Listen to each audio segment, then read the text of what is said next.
It was 6:47 p.m. Saturday, November 16th, 1963. Ellsworth Bumpy Johnson stepped out of his Edgecombe Avenue apartment, a free man for the first time after doing a hard 10 years and 5 months at Alcatraz. The Rock, that notorious fortress in San Francisco Bay, where the worst of the worst rot, and nobody ever leaves. He got sent there in June 1953, facing 15 years for a federal dope conspiracy. Now 58, gray on top, and 20 pounds lighter than the day he went in. He was wearing a sharp suit his wife, Mayme, bought just for this homecoming. To a stranger passing by, he looked like just another old-timer broken by a decade in America's toughest joint. A guy who did his time and just wanted to fade away quietly with his family. But to the 30 or so hard men standing outside his apartment that cold November evening, men who ran with Johnson's outfit before the feds locked him up, the ones who knew the score, guys who stayed loyal through 10 years of silence, waiting for this exact second since 1953. To them, Bumpy Johnson looked exactly like what he was, a king coming back to take his throne. According to 12 guys who were there and spilled to the Harlem Gazette, between November 17th and the 23rd, 1963, Johnson stood on his building's steps, eyeing the crowd of his old associates, and delivered a speech. It only took about 3 minutes, but those words defined every single thing that went down for the next 7 days. Gentlemen, I appreciate you showing up tonight to welcome me back. I value the loyalty you showed for 10 years. But before we go on, we need to get one thing straight. What's the real score in Harlem right now? Who controls the turf? Who's running the policy banks? Who's moving the junk? Who's collecting the protection envelopes? Because from what I heard inside the joint, things ain't the same since 1953. So, somebody better look me in the eye and tell me exactly what Harlem looks like in November 1963. What followed, according to the guys listening, was a brutal breakdown of how completely the Italian families had strangled Harlem's rackets. While Johnson was away, William "Bub" Hewlett, his old security chief who managed to stay somewhat independent, stepped up to break the bad news. Mr. Johnson, Harlem ain't the place you left. The Genovese family moved in heavy, starting in 1954, right after they locked you up. They used your absence to squeeze the independent operators, telling them they either kicked up to the Genovese crew or they didn't work at all. Most guys folded. The ones who tried to stand tall, well, they ain't around to tell the tale. By 1956, the Genovese crew had 70% of the numbers game. By 1960, they had 90%. They got their hands on the dope lines, too. Most of the girls, most of the protection rackets. There's a few independents left, like us who stayed loyal to you, but we're small potatoes compared to your operation in 1953. The Italian mob owns these streets now, Mr. Johnson. That's the cold, hard truth. Witnesses say Johnson took that news in dead silence. His face didn't twitch, just stone cold, his eyes locked tight on Hewlett. "And the Genovese family knows I'm walking free today?" Johnson asked. "Yes, sir." Hewlett nodded. "They know. And they made it crystal clear they think you getting out doesn't mean a damn thing to their business. They sent word. If you try to take back your corners, if you challenge their grip, they'll handle you just like they handled everybody else who stepped to them over the last 10 years. They ain't scared of you, Mr. Johnson. They think a 58-year-old guy, fresh out of 10 years in Alcatraz, can't hurt what they built." Johnson cracked a small smile, a smile the boys described as cold and calculating, nothing friendly about it. "Then they don't know me very well," Johnson said, voice low. "Because the biggest test of my life wasn't surviving the gang wars in the 30s or building this empire in the 40s. The real test was surviving 10 years in Alcatraz without cracking up, without losing my edge, without forgetting exactly who I am and what I'm capable of doing when somebody takes what belongs to me. Alcatraz didn't break me, gentlemen. Alcatraz sharpened me like a razor.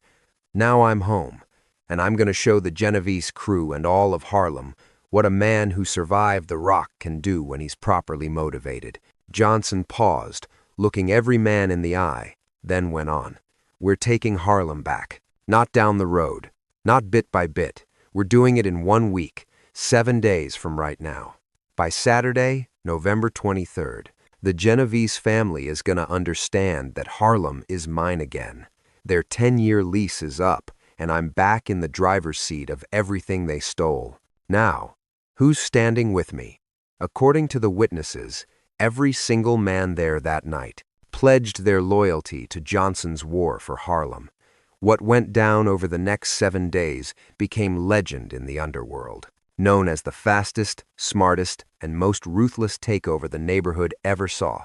Sunday, November 17th, 1963, the sit-down with the Genovese family. 10 in the morning, Sunday, November 17th, less than 16 hours after Johnson's speech. Johnson got word that Vincent the Chin Gigante, a heavy-hitter captain in the Genovese crime family running their Harlem books, wanted to sit down with Johnson to discuss the lay of the land and straighten out the territories. The meeting was set for 2 in the afternoon, deep in Little Italy, inside a restaurant owned by the Genovese crime family. A so-called neutral zone, where rivals could break bread without the fear of a bullet to the back of the head. Johnson stepped through the door at exactly 2 in the morning. Flanked by William Hullett and his lawyer, Theodore Green, they moved like shadows into a private back room. Waiting for them was the Chin himself, Vincent Gigante. He was backed by heavy muscle, 2 senior enforcers, Anthony Tony Pro Provenzano, 46, and Salvatore Sally Burns, Granello, 43. Theodore Green later spilled the details to the Gazette on November 22, 1963. He described the air as thick with tension, starting with Gigante trying to mark his territory. The mob boss dripped with arrogance, wrapping threats in a thin veneer of politeness. Bumpy Johnson, Gigante sneered, refusing to stand or offer a hand in respect. Welcome home. Word is they cut you loose from Alcatraz yesterday. Good for you. 10 years in a cage like that breaks most men. I'm glad you're still breathing. But let's cut the pleasantries and talk facts, Bumpy. We need to discuss the state of Harlem in 1963. The world has turned since they locked you up in 53. Johnson didn't wait for an invitation. He pulled out a chair and sat, his posture loose, his eyes cold. Even facing 3 Genovese killers, not a single drop of fear showed on his face. I'm listening, Johnson said, his voice flat. Gigante leaned in, his tone shifting. Green described it as the voice of a master lecturing a slow student, like he was breaking down the world for a child. Harlem is Genovese property now. It belongs to the family. Listen closely, Bumpy. We swallowed it whole while you were rotting in Alcatraz. The numbers game, the dope, the girls. We run it all. The sharking, the protection money. If a dollar moves in Harlem, we take our cut. That's just the cold, hard truth. It's not up for debate. The board is set, and pieces don't move. We respect the legend you were in the 40s. We know you held the crown once. But that's ancient history, Bumpy. You're 58. You just did a 10-year stretch in the hardest rock on earth. Your crew is gone. Your turf is gone. You don't have the war chest or the soldiers to go to the mattresses with us. So, here's the crumbs we're leaving on the table. You work for us. We'll give you a corner to manage, handling street-level plays in Harlem. The pay is steady. Maybe $2,000 a month. You get to boss around some runners and junkies. You get to pretend you're still a player in the game. That's a golden parachute for a 58-year-old ex-con, Bumpy. Better than most get after a decade in the hole. So, what's the verdict? You ready to serve the Genovese family? According to Green, Johnson took the insult like stone. He didn't flinch. He didn't interrupt. He just sat there, letting Gigante run his mouth.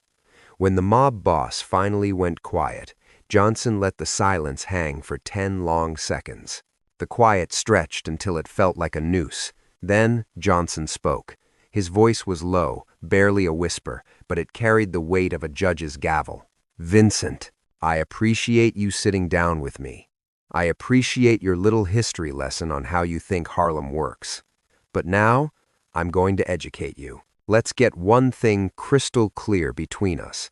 Harlem isn't Genovese territory. Harlem never belonged to the Genovese family. Harlem belongs to the black people who walk its streets, the people who built its money, who invented the numbers game you vultures have been feeding on for 10 years. I was born in Charleston, South Carolina, back in 1905. But Harlem raised me since 1919. I've bled into that pavement for 44 years. I know every alley, every brick, every heavy hitter that matters. Harlem is my house. And you? You're just a visitor from Greenwich Village. You're Little Italy. In Harlem, you're just a tourist, Vincent. You don't know the heartbeat of the streets. You don't know the people. All you know is how to bleed a neighborhood dry. Well, the bleeding stops now. I'm home, and I'm taking back every dime you stole while I was away. Green said. Gigante's face turned the color of raw meat. Provenzano and Granello reached into their jackets, hands gripping the steel tucked in their holsters. "You threatening us, Bumpy?" Gigante barked, the predator finally showing its teeth. "You sitting in my joint, threatening the Genovese flag? You survive Alcatraz just to dig your own grave?" "I'm not threatening you, Vincent," Johnson replied, his pulse steady. "I'm just telling you the score, just like you told me yours. Here is the new reality. Starting today, the Genovese machine in Harlem breaks down. The number runners working for you? They answer to me now. The dealers pushing your junk? They're closing the door on your product. The protection envelopes stop coming to you. They start coming to me. And this isn't a long game. It happens in a week. Because I am Harlem. You're just a ghost. The people trust me. They don't trust you. I'm black. You're white. And in my neighborhood, that's the only law that matters. They are tired of being bled by white racketeers who sleep somewhere else." Gigante shot to his feet, his chair screeching against the floor like a scream. "Get out. Get out before I have my boys toss you to the curb. Bumpy, you just signed your death warrant. You think you can go to war with the Genovese? You think you can snatch Harlem back? You're going to learn the hard way. We don't tolerate rebellion. Men who cross us just vanish, Bumpy. And when you disappear, every soul in Harlem will know the Genovese family holds the leash, now and forever." Johnson stood up, smooth and slow. He straightened his coat and headed for the exit. But at the door, he stopped. He turned back, delivering a final line that put the fear of God into the gunman. Ignoring the boss's bluster, he spoke. "Vincent, I survived 10 years in Alcatraz. The Rock, the end of the line. The place where they cage the monsters, where men lose their minds in the silence and the blood. I walked through that fire and didn't burn. I kept my mind sharp. I didn't forget what I am. Do you really think a Genovese threat scares me after I stared down Alcatraz? You think whispering about disappearing men scares a man who lived a decade in a tomb where people actually ceased to exist? It happened every day. So go ahead. Try to make me disappear, Vincent. Find out what happens when you underestimate a man who walked out of hell. When a man battles for his home, hesitation is fatal." Johnson, Green, and Hewlett stepped out of that restaurant. According to Green, Johnson wore a smile the entire ride back to Harlem. "Mr. Johnson, they are coming for you," Green stammered. "Gigante was dead serious about making you disappear. The Genovese crew has buried dozens who stood up to them." "I know," Johnson replied, his voice ice cold. "That is exactly why we strike first. That is why tonight, while Gigante is still blinded by rage and plotting his next move, we are going to make ours. We will show the entire Genovese organization they are dealing with a master of the game." Sunday night, November 17th, 1963. The first vanishing act. At 11:30 p.m. that Sunday, 9.5 hours after staring down Vincent Gigante, Salvatore Sally Burns Granello exited a social club in the Bronx, a known stronghold for the Genovese family. He walked 2 blocks to his car and simply ceased to exist. According to the missing persons report filed by his wife Monday morning, Granello never made it home that night. By Monday afternoon, his car was found on a quiet Bronx street without a scratch. No struggle. Keys in the ignition. But Granello was gone forever.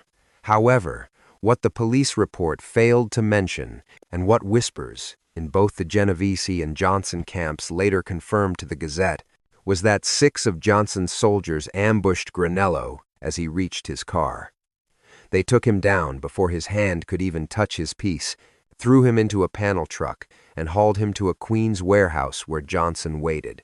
Mr. Johnson intended to send a message, claimed a source who stood in that warehouse, speaking on anonymity. But this wasn't just about putting Granello in the ground. It was about erasing him, instilling a fear in the Genovese family that a public execution never could. Mr. Johnson was a master of psychological warfare. A bullet-riddled body on a corner is violent, sure, but it is just business. But a man who vanishes into thin air, a body never found, a fate unknown but undeniably gruesome, that breeds terror. It implies power beyond street thugs. According to the source, Johnson stood over Granello in that warehouse. He told him this disappearance was a direct message to Vincent Gigante regarding the fate of Genovese enforcers who dared threaten to make Johnson vanish. Then, he ordered his men to dispose of the problem so thoroughly the body would never surface. Mr. Johnson told him, "You sat at that table today. You reached for your heater when your boss threatened me. You were ready to clip me on Vincent's order. Well, Sally, I learned a valuable lesson in Alcatraz. You end your enemies before they end you, and you ensure not a scrap of evidence remains to hang you. Tonight, you vanish. No one finds you. And when the Genovese crew realizes you are gone, they will realize I am not just some old ex-con they can strong-arm. I am a man who survived the rock, and I know how to make men disappear." Those were the last words Granello heard before he was taken away for disposal. By Monday morning, November 18th, the whisper spread through the Genovese ranks and the Harlem underworld alike. Salvatore Granello was gone, less than 12 hours after threatening Bumpy Johnson. The timing was too precise to be chance. Everyone knew the score. Johnson was back from Alcatraz, and he had immediately proved a point. He still possessed the capacity for the strategic violence that made him a legend in the 40s. Monday and Tuesday, November 18th and 19th, 1963, the defections began, while the Genovese family scrambled to find Salvatore Granello. Trying to figure out if Johnson was the architect, Johnson's crew launched Phase 2 of the war. To retake Harlem, they moved to flip policy operators and dealers working for the Genovese side. According to insiders, Johnson's play was sharp and effective. He combined cold, hard cash with a call to racial pride. Economic incentives. Johnson made an offer, terms far better than the Genovese scraps. While the Italians demanded a 40 or 50% cut of the gross, Johnson offered to take only 25 to 30%. He let the operators keep the lion's share of the profit. For the narcotics dealers, Johnson put better prices and a rock-solid supply chain on the table, racial solidarity. Johnson played the card that he was a black man from Harlem, unlike the white Genovese outsiders. Why send Harlem's gold to Little Italy when it could stay right here, building black businesses? Johnson asked the operators, "Why bow to Vincent Gigante? He doesn't know your streets. He doesn't give a damn about your people, when you could ride with me." A man who has lived in Harlem for 44 years. A man who employs hundreds of black brothers and sisters in businesses, both straight and crooked. Protection guarantees. Johnson swore that anyone who flipped would be shielded from Genovese retaliation. "I know you fear what Gigante might do," Johnson told them, his voice steady. "But I survived 10 years in Alcatraz. You think I walked out of there without learning how to protect my own? Join my organization, and I guarantee you are untouchable. The offer of better money, looking out for their own, and real protection hit the mark, according to the word on the street in Johnson's crew. From Monday, November 18th to Tuesday, November 19th, the tide turned. Around 15 numbers, runners walked away from the Genovese family to stand with Johnson. It took less than 2 days for the dam to break, says William Hewlett. The soldiers were tired of bowing to the Genovese family, their resentment boiling over. The split was garbage, the disrespect was constant, and they were sick of watching white mobsters bleed, black neighborhoods dry. But fear had kept them in line. The Genovese shadow was too long, their violence too absolute. That changed the moment Mr. Johnson stepped back onto the pavement and immediately made Sally Granello vanish into thin air. The operators realized then Mr. Johnson had the muscle and the cold blood to stand toe-to-toe with the Genovese. That realized power made the gamble worth it. By Tuesday evening, Mr. Johnson held the reins on roughly 20% of Harlem's numbers game, a massive jump from the zero he held on Saturday, and the snowball was turning into an avalanche. Then came Wednesday, November 20th, 1963, the second body to drop. That Wednesday morning, November 20th, Vincent Gigante called a panic meeting with his Harlem bosses to stop the bleeding. The situation was critical.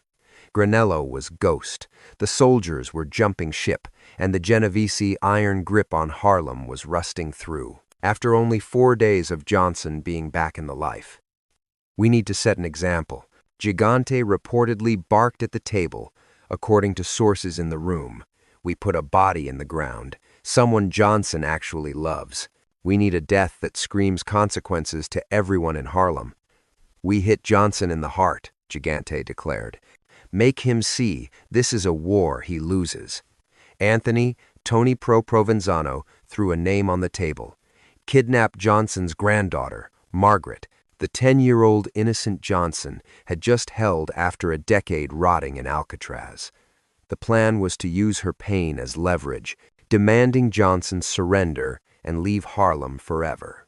Sources say Gigante signed off, and Provenzano gave the contract to a top enforcer, Jimmy the Hat O'Malley, 38 years old, an Irish heavy who'd been breaking legs for the Genovese crew in Harlem for 6 years, a man with a sick reputation for violence, even against women and kids.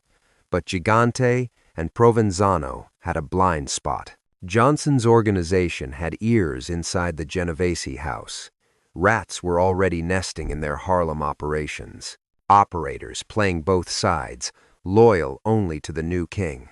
One of these ghosts caught wind of the plot against Margaret Johnson, less than 2 hours after the sit-down ended, and immediately hit William Hewlett. We got word Wednesday afternoon that Jimmy O'Malley was gearing up to snatch Mr. Johnson's granddaughter, Hewlett told the Gazette. Mr. Johnson didn't hesitate. His order was absolute. Find O'Malley. Bring him to my feet tonight. I don't care how bloody it gets or where you have to go. I want him breathing in front of me before he even looks at my granddaughter.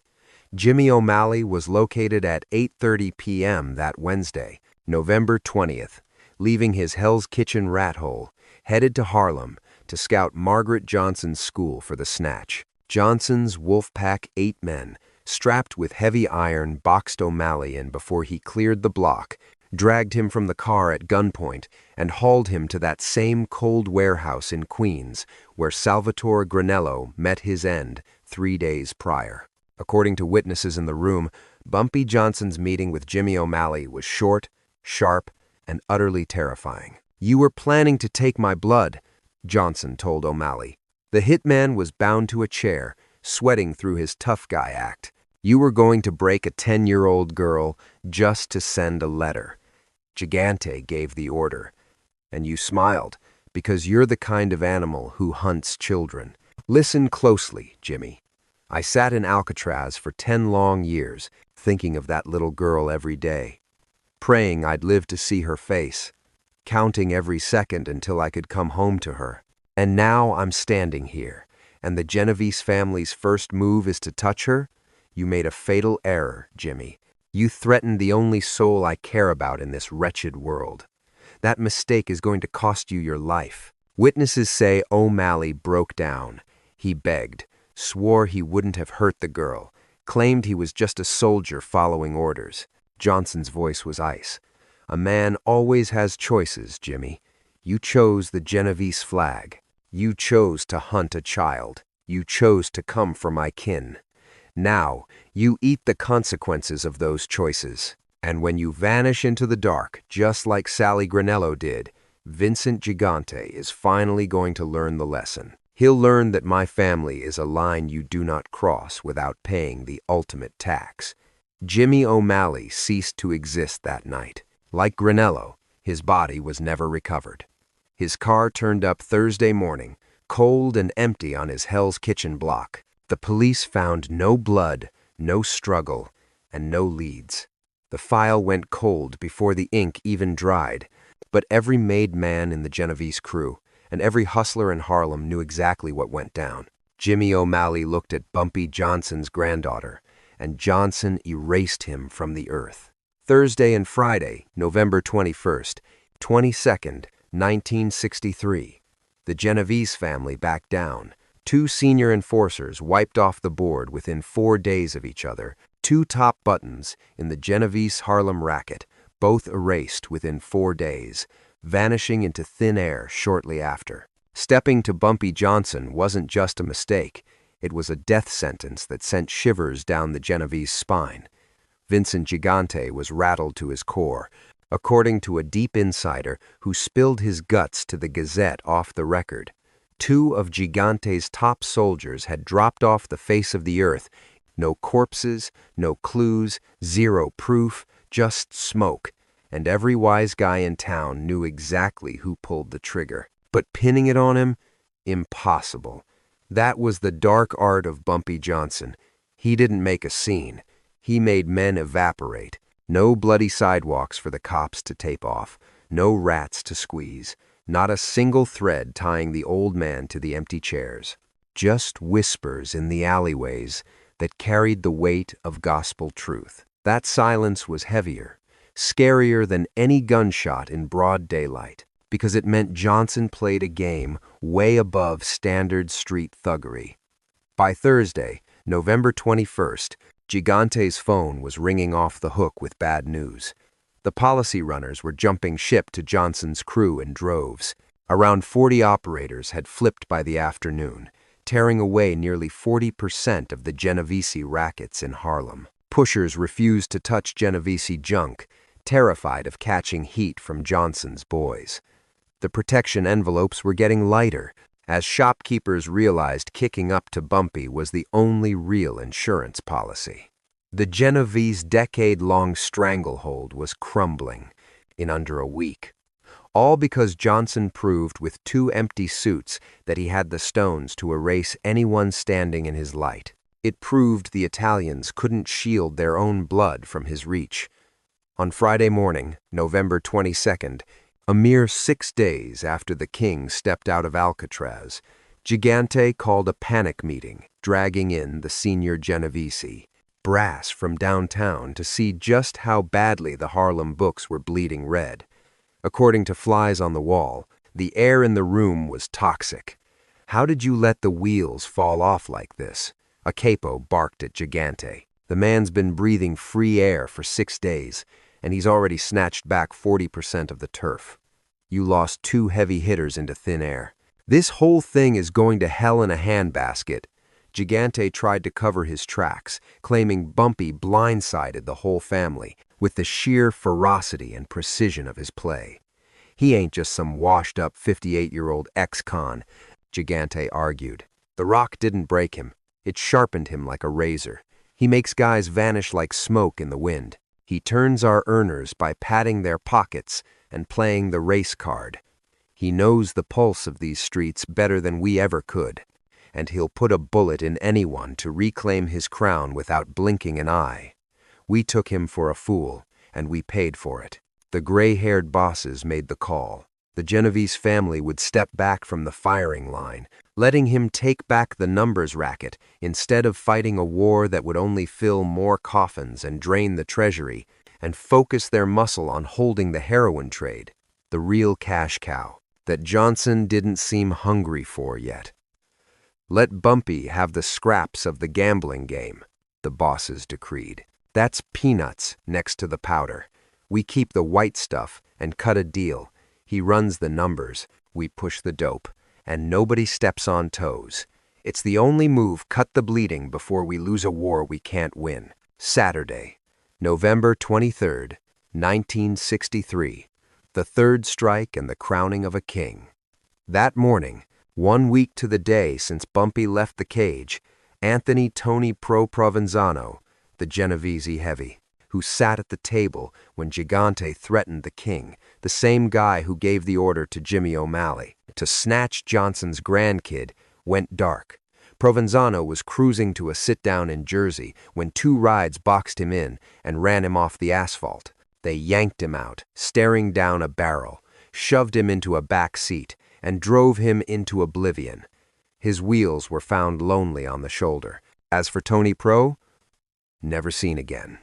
Word on the street was Johnson punched his ticket personally for daring to threaten little Margaret. Mr. Johnson was surgical with his hit list, an insider explained. This wasn't chaotic bloodshed. It was cold strategy, wiping out the exact men who put his kin in danger. Provenzano signed the warrant on the kidnapping, so Provenzano had to be erased. That was the law of Bumpy. Touch my blood, and you fade to black. By Saturday afternoon, the story of the snatch had hit the wires, rattling the Genovese spine and lighting up Harlem. 3 made men, 3 ghosts, all in one single week. Granello, O'Malley, and now Provenzano. All 3 gone after crossing swords with the godfather of Harlem. The writing on the wall was written in blood. The message was loud. The Italians had lost the crown.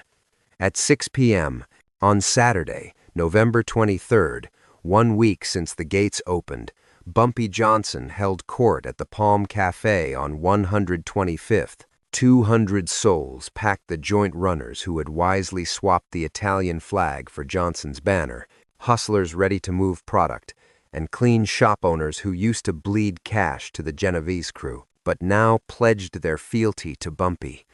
Community pillars came to bow, and the locals crowded in just to get a glimpse of the legend, who took back the heart of Harlem from the mob's iron grip in 7 days flat, or so the witnesses say. Johnson's voice thundered, delivering a speech that became legend in the streets of Harlem. 1 week ago today, I walked out of Alcatraz Federal Penitentiary after 10 years in a cage. When I touched down, I found the Genovese family sitting at my table. They took Harlem while I was away, gripping 90% of the numbers game, the gambling, and every other racket. They had the streets convinced that going against the Italian mob was a death sentence. But the Genovese family missed one thing. Alcatraz teaches you lessons you don't learn on the outside. The Rock teaches you patience, it teaches discipline and cold calculation. Alcatraz teaches you how to stay alive when the whole world wants you dead. Alcatraz teaches you that winning ain't about muscle. It's about brains and the will to do whatever is necessary to take the pot. So I came home and used my education. I found the cracks in the Genovese armor. I offered a fair shake to the runners tired of getting squeezed.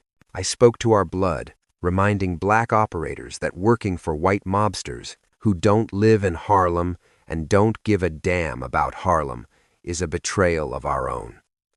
And when the Genovese threatened me, when they threatened my family, I answered with cold, calculated violence, the kind that makes enemies vanish without a whisper. 3 Genovese soldiers are gone. Their bodies will never be found. That is the price for threatening Bumpy Johnson, or for threatening my blood. And now, after just 7 days, the Genovese crew has surrendered Harlem. They backed off the numbers racket. They agreed to let me run what was mine before I went to Alcatraz. They learned that a 58-year-old man who survived a decade in the toughest cage on earth is more dangerous than they ever dreamed. So welcome home to me. Welcome home to Bumpy Johnson, back in charge of Harlem after just 1 week. And to those who stayed loyal for 10 years, you have my respect. And to everyone who switched sides this week, you smartened up. You knew Harlem belongs to a man from Harlem, not Italian crooks from Little Italy who just want to bleed our streets dry. Harlem is home again, and I give you my word, I am never leaving again. The Genovese had their turn. Now it is my turn, and this time, I stay until they put me in the ground. The crowd erupted. Witnesses called it a celebration. Not just because Johnson took back the crown, but because the streets felt liberated from outsiders who didn't give a damn about the neighborhood. Epilogue. The Legend of the 7 Days. Bumpy Johnson held the numbers racket for the next 4.5 years, from November 1963 until his heart stopped in July 1968. For those years, he kept the peace treaty with the Genovese from November 1963. Johnson ran the numbers game. The Genovese pushed the narcotics, and nobody crossed the line. But the tale of how Johnson took back Harlem in just 7 days, fresh out of Alcatraz, became a legend in New York's underworld, and on every corner of Harlem. Day 1, November 16th. Johnson walks out of Alcatraz and drops his homecoming speech. He vows to retake Harlem in 1 week. Day 2, November 17th. Johnson sits with Vincent Gigante. He refuses to bow to the Genovese family and threatens to take back everything they stole while he was away. 9 hours later, Salvatore Granello vanishes. Days 3 and 4, November 18th, 19th. 15 operators defect from the Genovese to Johnson's crew. They liked the better cut and the call for unity. Day 5, November 20th. Johnson gets word the Genovese are planning to snatch his granddaughter. Within hours, Jimmy O'Malley, the muscle sent to do the job, disappears. Days 6 and 7, November 21st and 22nd. 25 more operators defect to Johnson. The Genovese family decides to fold. Rather than fight a war they were already losing. On day 7, Anthony Provenzano vanishes. Those 7 days changed the game, says Theodore Green. Johnson proved that surviving Alcatraz made him harder, not softer. He proved that brains and strategy hit harder than muscle. He proved that making men vanish into thin air was more terrifying than a public hit. And he proved that a 58-year-old man fresh out of the joint could take back a criminal empire faster than anyone believed. The 7 days became legend. It was whispered about in criminal circles for decades as a masterclass in strategy, executed flawlessly under the gun. The 3 men who disappeared, Salvatore Granello, Jimmy O'Malley, and Anthony Provenzano, were never found. Police dug into it but found nothing tying Johnson to the bodies. The cases went ice cold, filed away as missing persons, lost to the wind. But everyone in Harlem and the New York underworld knew the score. 3 men had challenged or threatened Bumpy Johnson his first week home from Alcatraz. All 3 vanished without a trace. And that show of force, that cold willingness to erase enemies, was enough to convince the Genovese that fighting Johnson for Harlem would cost more than folding. Alcatraz didn't break Bumpy Johnson, says William Hewlett. Alcatraz sharpened him for the biggest fight of his life, reclaiming everything he lost in 1 week, using nothing but intellect, strategy, and the cold-blooded will to eliminate threats that most men never find. Those 7 days in November 1963 showed the world who Bumpy really was. Not just a gangster, a strategic genius who knew how to weaponize psychology, economics, and the politics of the street, using cold-blooded tactics to hit targets deemed impossible. That is how he reclaimed the title of King of Harlem in 7 short days. That is why the Genovese crew, a heavy Italian outfit with hundreds of soldiers, folded to a 58-year-old man fresh out of the rock. because that one individual was sharper and more lethal than every single one of them put together. Bumpy Johnson's true test wasn't building a racket in the 40s. It was surviving a dime in Alcatraz without breaking. And when he cleared that hurdle, stepping out of the toughest joint in America with his wits sharp and will ironclad, he proved he could handle business in 7 days that most hoods couldn't manage in 7 years. November 16th to 23rd, 1963, that was the week Bumpy Johnson returned from the Rock and reclaimed the Harlem throne before the streets even knew the score. Those 7 days rattled Harlem, proving that surviving the Rock didn't make Johnson soft. It made him absolutely untouchable.